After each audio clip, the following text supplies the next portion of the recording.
ओला electric mobility एक ऐसा share जिसकी लिस्टिंग के बाद से खबर में खूब चर्चा रही है। लगातार अपने हाइज पे भी गया, ये 150 का हाई टच किया, लेकिन उसके बाद से ट्विटर बैटल, उसके बाद बिजनेस की डिस्क्रिपेंसीज, उसके बाद उनके प्रोडक्ट को लेके कुछ खामियां, इन सारी वजहों से गिरावट शुरू हुई और वो गिरावट अभी भी थकने का नाम नहीं ले रही है।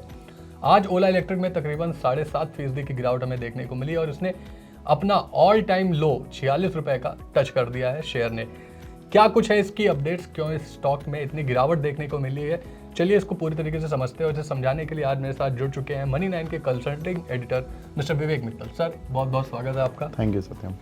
सर सबसे पहला सवाल यही रहेगा कि ये ओला इलेक्ट्रिक अपने आईपीओ को लेके बहुत ज़्यादा चर्चा में था। जब ये लिस्ट हुआ उसके बाद भी तेजी देखने को मिली और ये भी कहा जा रहा था कि मार्केट कैप ईवीज का इनके पास सबसे बड़ा मार्केट कैप है। ऐसे में अब ये गिरावट इसके बाद भी रुकने का नाम क्यों नहीं ले रही है? देखिए, आपने जो 3 बातें बताई वही 3 कारण है मेन, और एक कारण मैं और जोड़ देता हूँ। पहला कि वो जो उनके जो प्रमोटर हैं भावेश अग्रवाल जी, उनका एक प्रॉब्लम हुआ, फिर उसके बाद इनकी सेल्स में गिरावट देखने के लिए मिली। इनके जो आईपीओ की वैल्यूएशन को लेकर सवाल उठ रहे थे वो भी उस समय दरकिनार कर दिए गए, क्योंकि बहुत सारी विदेशी ब्रोकरेज हाउसेस की रिपोर्ट्स आई थी जो कि ऑन द पॉजिटिव साइड थी। तो किसी ने 150 का, किसी ने 160 का टारगेट दिया, तो लोग उस एंटीसिपेशन में इस काउंटर में घुस गए। और उस समय सारी रोजी पिक्चर इसमें दिखाई गई कि इन्होंने नए स्कूटर्स लॉन्च किए जिनको बड़ा अच्छा रिस्पॉन्स मिल रहा था, बड़े सुंदर स्कूटर्स थे।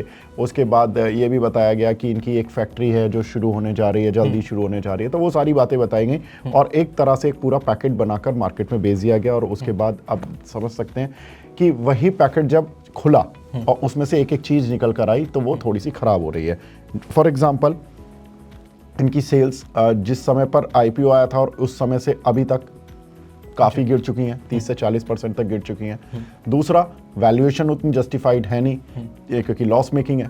तीसरा कि आप जो प्रोडक्ट में जो आप बेच रहे हो उसकी सर्विसेज अच्छे से नहीं दे पाए, तो आप पर ये भी आरोप लग गए।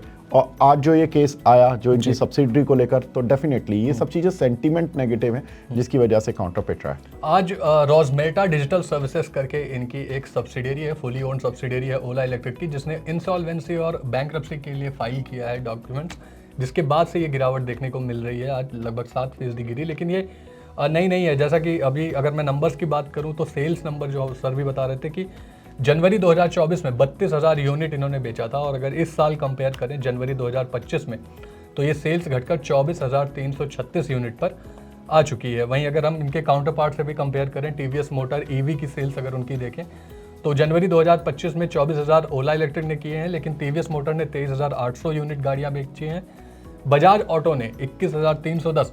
और सर ये जब पूरा मामला शुरू हुआ था तब भी जब वैल्यूएशन की बात हो रही थी, लगातार ये बोला जा रहा था कि अगर आपको पैसे डालने हैं तो हाई वैल्यूएशन और लॉस मेकिंग कंपनीज में क्यों डाल रहे हो, टीवीएस मोटर और बजाज ऑटो या हीरो मोटोकॉर्प ऐसी कंपनीज में क्यों नहीं डाल रहे हो जिनके पास टू व्हीलर का एक बड़ा सा सेगमेंट है। अब बात वही निकल के आ रही है कि सेल्स के मामले में ये सारी कंपनीज जो हमारी दिग्गज कंपनीज हैं, उन्होंने ओला इलेक्ट्रिक को पीछे छोड़ना शुरू कर दिया। तो क्या फिर से यही मानना जाए कि जो दिग्गज हैं उन्हीं में वही ईवीज में भी अच्छा करेंगे, या किसी नए प्लेयर जैसे एथर या ओला इलेक्ट्रिक जैसे के लिए भी कुछ स्पेस में जगह बची हुई है? सर देखिए, पहले तो सत्यम मैं एक चीज करेक्ट कर दूं कि इनकी जो सब्सिडरी है उसने खुद अपनी पिटीशन नहीं डाली है इंसॉल्वेंसी की, उसके खिलाफ एक क्रेडिटर ने डाली है कि ये एनसीएलटी में जाएं, और ये चूंकि पेमेंट नहीं दे रहे हैं इस वजह से इस कंपनी को इंसॉल्वेंसी की कोर्ट में घसीट लिया गया। लेकिन अगर वो पेमेंट दे देंगे तो रफली कितना, 18-20 करोड़ का आई थिंक ये मामला, ज़्यादा बड़ा है नहीं।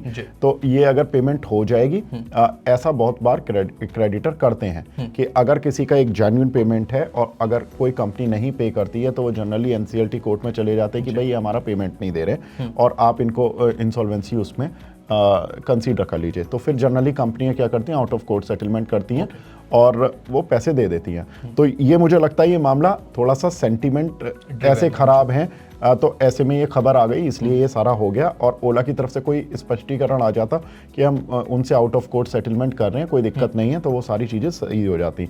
लेकिन आपने जो बात बोली ये सबसे इम्पॉर्टेंट है। देखिए, एक समय पे कंपनी का जो मार्केट शेयर था ऑलमोस्ट 50% के आसपास था। अब ये क्या हो गया, अब ये घटता जा रहा है जी। अब ये 27% के आसपास आ गया और कंपनी अभी करीब 24,000 यूनिट बेचती है।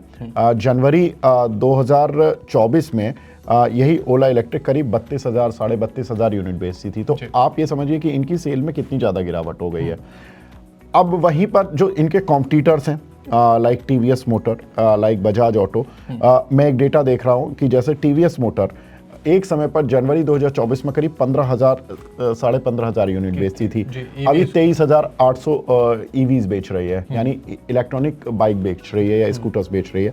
सेम केस बजाज ऑटो का है। बजाज ऑटो करीब 11,000 स्कूटर्स या बाइक बेचता था, अभी 21,310 बेचता है। तो उनकी सेल्स ग्रोथ हो रही है, यानी कि वो तो मार्केट शेयर बना रहे हैं और ये मार्केट शेयर खो रही है। तो ये इनके साथ एक प्रॉब्लम है इस समय। तो ये था कि मतलब बेसिकली जो आज का ट्रिगर है वो उतना इंपॉर्टेंट नहीं है, वो 18 करोड़ का ही मामला है, लेकिन उसके बाद भी 7% सेंटिमेंट्स चूंकि इस कंपनी को लेके खराब है, तो इसकी वजह से ये नुकसान आज देखने को मिल रहा है और अपना मार्केट कैप तेजी से गंवा रही है। लेकिन सर वैल्यूएशन की भी एक बात कर लेते हैं।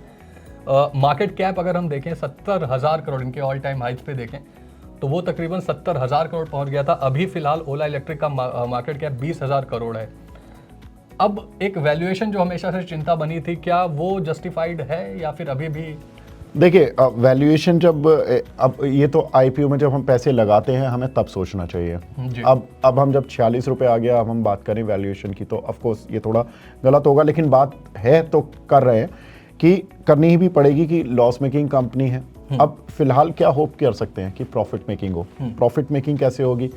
प्रॉफिट मेकिंग होने के तीन ही इसके पास इस समय वो है, या रिवाइव करने के कंपनी को हम कह सकते हैं कि रिवाइव कैसे हो ये शेयर या रिवाइव कैसे हो कंपनी, उसके तीन ही ट्रिगर है।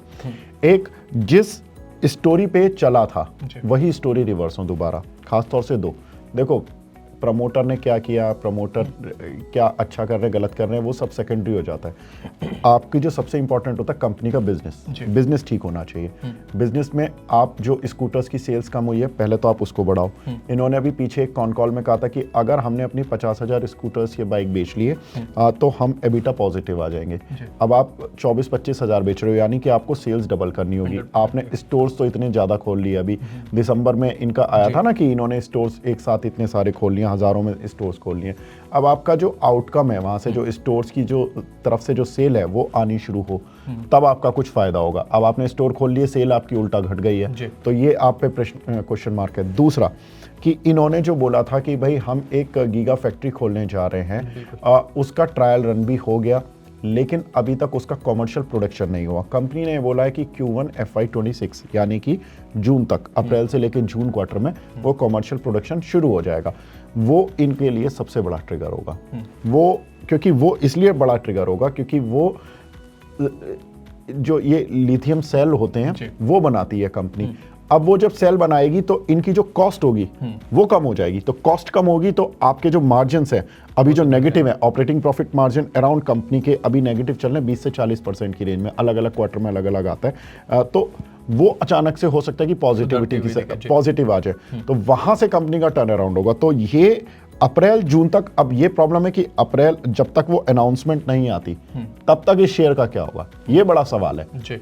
और वो अनाउंसमेंट कंपनी को जल्दी देनी होगी जी। और अगर हम देखें नुकसान की बात करें तो मार्केट कैप 50,000 करोड़ ओला इलेक्ट्रिक का तो कम हुआ ही है, लेकिन इसके साथ ही रिटेल निवेशकों ने भी जिनके पास इनकी 10% हिस्सेदारी है रिटेलर्स के पास, उन्होंने भी तकरीबन 5,000 करोड़ गंवाए। और सर हुंडई इंडिया इनकी इन्वेस्टर है, लगभग 2.5% हिस्सेदारी इनके पास है, तो हुंडई इंडिया ने भी 1,200 करोड़ रुपए का लॉस अभी तक झेला है ओला इलेक्ट्रिक में। बिल्कुल, देखिए सत्यम, ये सब चीज़ें तो वैल्यूएशन वाली जो बात होती है कि एक दिन में इतना घट गया या एक महीने में इतना घट गया, जनरली जो स्ट्रैटेजिक इन्वेस्टर होते हैं हुंडई से ज़्यादा स्मार्ट हम लोग नहीं हो सकते। जब वो इन्वेस्ट कर रहे हैं तो उन्होंने कुछ देख के किया होगा, कोई उनके ऊपर डंडा नहीं था कि आप इन्वेस्ट करो। वो कोई एक तरह से इन्वेस्टर नहीं है, कोई वेंचर कैपिटलिस्ट नहीं है जिनको कि बिजनेस की समझ, उस बिजनेस की समझ उतनी ज़्यादा नहीं थी कि कोई बेवकूफ़ बना गया। हुंडई को कोई बेवकूफ़ कैसे बना सकता है, वो भी उसी की इंडस्ट्री में, उसी स्पेस में। तो वो तो मैं उतना ज़्यादा नहीं मानता हूँ, लेकिन हाँ ये जरूर बात है कि जब कंपनी का शेयर गिर जाता है और जब इस तरह की तमाम बातें होती है तो आप फंडामेंटल पर बात करते हो। फंडामेंटल दो ही हैं कि आप सेल बढ़ा लो, एबिटा पॉजिटिव आ जाओ, दूसरा अपनी फैक्ट्री शुरू करो और रिवाइव कर लो। और ये जो सब्सिडरी वाला केस है ये आउट ऑफ कोर्ट सेटलमेंट हो जाते हैं 18-20 करोड़ रुपए देके। ये तो जो भी उनका सेटलमेंट का ड्यू है वो दो और आप रिवाइव करो कंपनी। जी, तो ओला इलेक्ट्रिक के सुधार के लिए 3 इंपॉर्टेंट रीजंस हैं, जिसमें से पहला वाला उतना महत्वपूर्ण नहीं है। जो आज जिसकी वजह से गिरावट आई है वो महज 18 करोड़ का मामला है, जो कि ऑब्वियसली सॉल्व हो जाएगा। रोजमेटा डिजिटल सर्विसेज करके इनकी सब्सिडियरी है जिस पर इंसॉल्वेंसी की फाइल की गई है। लेकिन इसके अलावा जो 2 अहम बातें सर ने बताई कि पहली चीज़ तो इन्हें अपने बिजनेस में जो लॉस मेकिंग है वो सुधारना होगा और उसके लिए इन्हें अपनी सेल्स 100% बढ़ानी होगी। यानी कि लगभग 25,000 की सेल इन्होंने जनवरी 2025 में की है, उसको 50,000 पर यूनिट बेचना होगा, जो कंपनी ने भी पहले कहा था। और इसके अलावा अपनी गीगा फैक्ट्री जहाँ पे ये लिथियम आयन सेल्स बनाएंगे उसका काम शुरू करना होगा, जो कि अप्रैल से जून क्वार्टर में हमें देखने को मिलेगा। तो ये 2 अहम ट्रिगर आने वाले टाइम में ओला इलेक्ट्रिक के लिए हो सकते हैं, जिसके बाद हमें स्टॉक में कुछ सुधार आता हुआ दिखाई दे सकता है। Thank you so much sir इतनी इंसाइटफुल कॉन्वर्सेशन के लिए। मुझे लगता है कि दर्शकों के सभी सवालों के जवाब ओला इलेक्ट्रिक को लेके आज क्लियर हो गए होंगे। Thank you sir. Thank you. साथ ही आपका ओला इलेक्ट्रिक को लेके क्या व्यू है? आपको ओला और अदर ईवीज में से कौन सी कंपनी पसंद आ रही है इन्वेस्टमेंट के लिए भी और स्कूटर के लिए भी? हमें कमेंट में जरूर बताएं। ऐसे ही वीडियोस के लिए देखते रहिए मनी9।